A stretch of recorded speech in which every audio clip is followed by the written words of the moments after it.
One thing we can all definitely agree on is games are not too cheap. If anything, they are becoming more and more expensive. You can see multiple examples of video games that are being overcharged or slowly rising in price. For example, AAA games. AAA games are the best of the best. They are the high budget games, like for example, Forspoken. Yeah, okay, that is something I do now. Or Among Us. Now, these were originally around $60. I'm going to say dollars because most of you are American for some reason. But now that price has actually jumped up to $70. And of course, on top of that, how can we forget the DLCs, the item shop, the expansion packs? It's like how game companies are wondering how the hell is Lethal Company, which is basically Among Us 2.0, outselling the new Call of Duty? Well, that's because Call of Duty is shit. It's $70 and Lethal Company is like £5. Hello?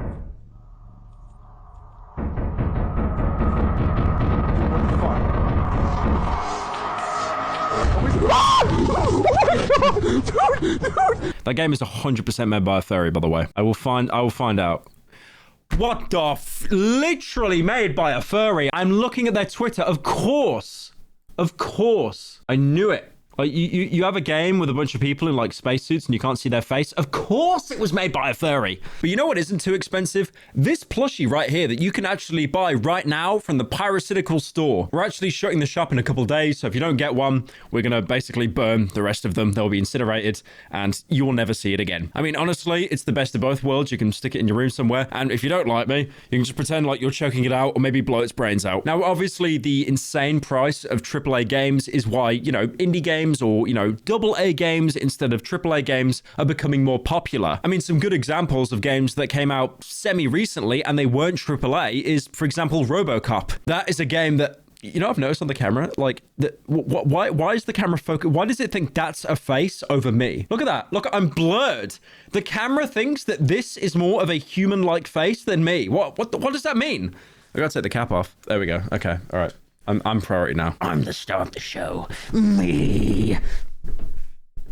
I mean, a good example of a game that came out semi-recently that isn't AAA is RoboCop. It's AA because it's a much smaller studio. The game looks incredible, but once you actually start to look at it up close, like for example, talking to NPCs and interactions, it's all very stilted, very awkward, but it really doesn't matter because they're not charging the full $70. And that's another reason why indie publishers, for example, Devolver and New Blood, are doing so well because people don't really want to fork over $70, $80 to play a game that sucks. I think I can relate here with anyone that plays Call of Duty. Is one of the worst things you can ever experience is booting up the game. It takes about 5 minutes to get through all the splash screens and then the menus and the loading screens. And then it will just say before you're about to get in a game, oh yeah, you need to restart the game to update it, by the way. And then when you restart it again, it'll probably ask for another update and then another update and you've wasted 20 minutes. But now things are about to get even worse because as we know, GTA 6 is right around the corner. Well, at least some kind of announcement trailer for it anyway. And this has got a lot of people excited and deservedly so. I mean, GTA 5 has been, you know, the game to play for the past 10 years or so.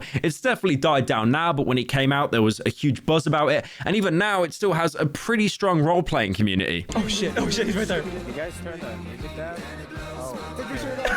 Well, the problem is with Rockstar, they're owned by Take-Two, which is their developer company. And I'll be honest, Take-Two, they don't really own many studios that are well known apart from Rockstar. But really, that's all they need because when you get ready for a Rockstar game, you know it's going to be an event. I mean, they had Red Dead Redemption 2 that had one of the best stories ever. Even for a prologue, when you know who's already dead, who's alive, it's already been spoiled if you played the first game. But still, it was such a great experience. And then they completely forgot about the game and killed the multiplayer and people were just coping ever since. Now, as much as I love Rockstar games, and I really, really do, they have pretty much always had very, very shady business practices. They've had crunch hours for their developers, which I'll be honest, like isn't even a bad thing to say at this point because pretty much every single company puts their workforce under crunch to meet deadlines. But then they did some pretty sneaky things, which a lot of companies do to actually get popular. Like, for example, when the very first Grand Theft Auto came out, I'm talking about like this was out on the PlayStation 1, probably before most power reviews were born. It was all a top-down perspective.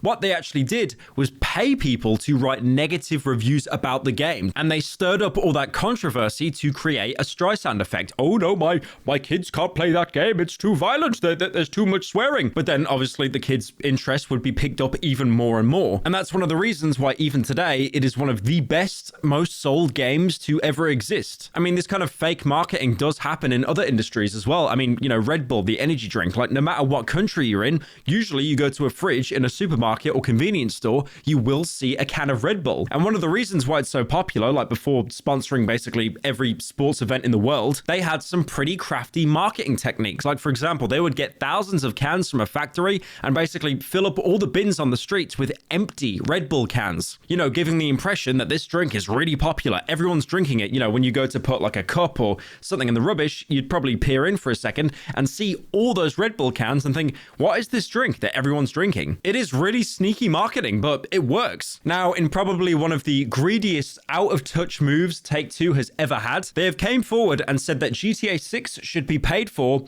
not upfront, but by the hour, like you're renting a game from Blockbusters. Now, like I said, Rockstar is looking at dropping a GTA 6 trailer sometime soon. It might even appear at the No Games Awards, which is on like, you know, December the 8th. I'm Jeff Keighley, and welcome to the Game Awards in Fortnite. No Games. The No Games Awards. Why do I find that so funny, bro? That's such a bad joke. The No Games Awards.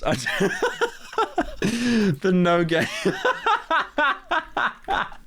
The No Games Awards.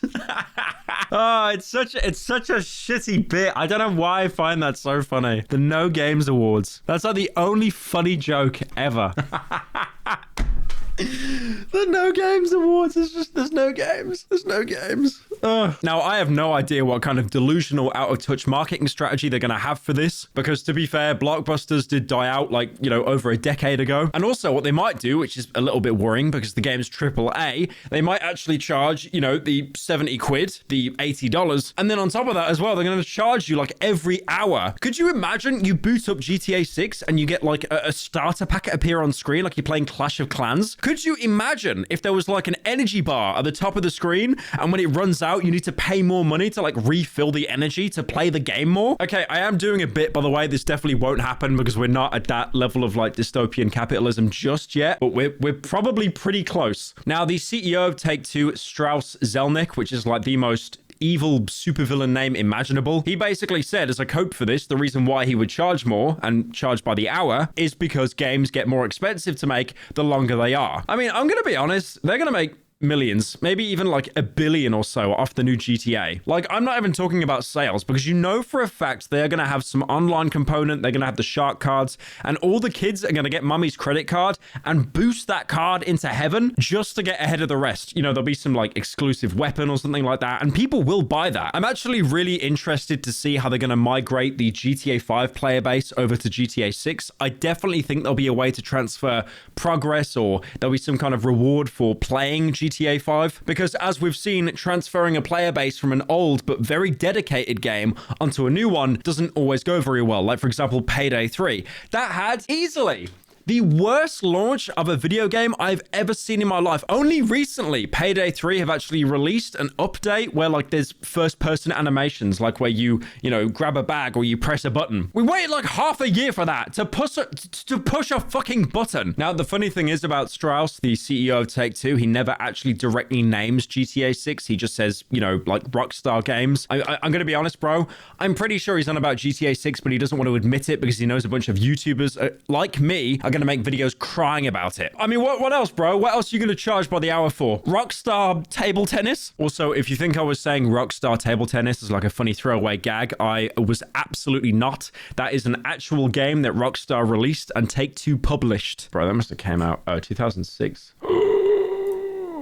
That was nearly 20 years ago. That's crazy because the graphics look like 2006, but then the guy playing table tennis, he actually has, I wouldn't say realistic, but there's definitely something going on with his shirt there. Like some kind of waving around and stuff. Probably a bit over exaggerated, but that's mental. The graphics look around 2006. I mean, they look good for 2006. I guess because they only had to show like 2 people on screen. I personally think the reason Strauss is even bringing this up, this kind of payment model where you would pay to play the game by the hour, is because free-to-play games will always always outsell paid games. That is exactly why, you know, Fortnite is one of the most played games in the entire world. It is free to download. They make their money off the Fortnite item store, and they made so much money off that they actually made their own launcher and funded their own exclusives, like the, you know, Alan Wake 2. It is actually insane how much of an incentive something free is. Like, for example, if you had something that was completely free, and then something that was like a cent or a penny, and then something that was like $1 million, these two would probably be on the same category. And the free one would be through the roof. Because as soon as you need to pay for something, it plays a lot of figures into your head. Is it worth buying? Is it a good financial investment? And as we all know, there is a lot of people without a lot of money at the minute. There's a literal cost of living crisis going on in the UK. And then in America, I don't know, I just see stuff on Skid Row. Apparently you shouldn't live in LA. Now, I know a lot of video games have like, you know, a special edition. They'll have like, you know, the normal edition. They'll have like a silver, bronze, gold, platinum edition.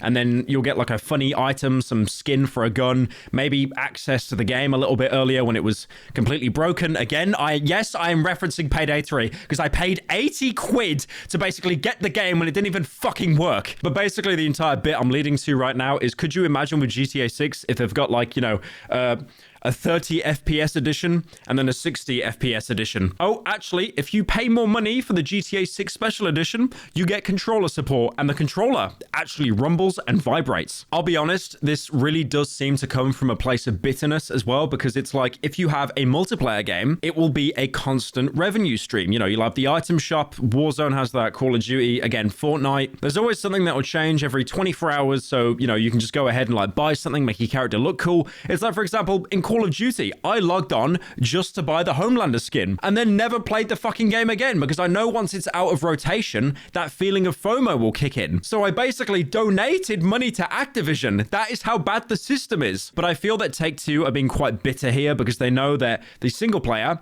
it's a, you know, a single purchase. They won't be... could you imagine like in-app purchases on a single player game? Okay, I know that is a thing, probably somewhere. Jesus Christ, please never do that. But they know that they're going to get their money's worth from the single player, but then they think, how do we make even more money?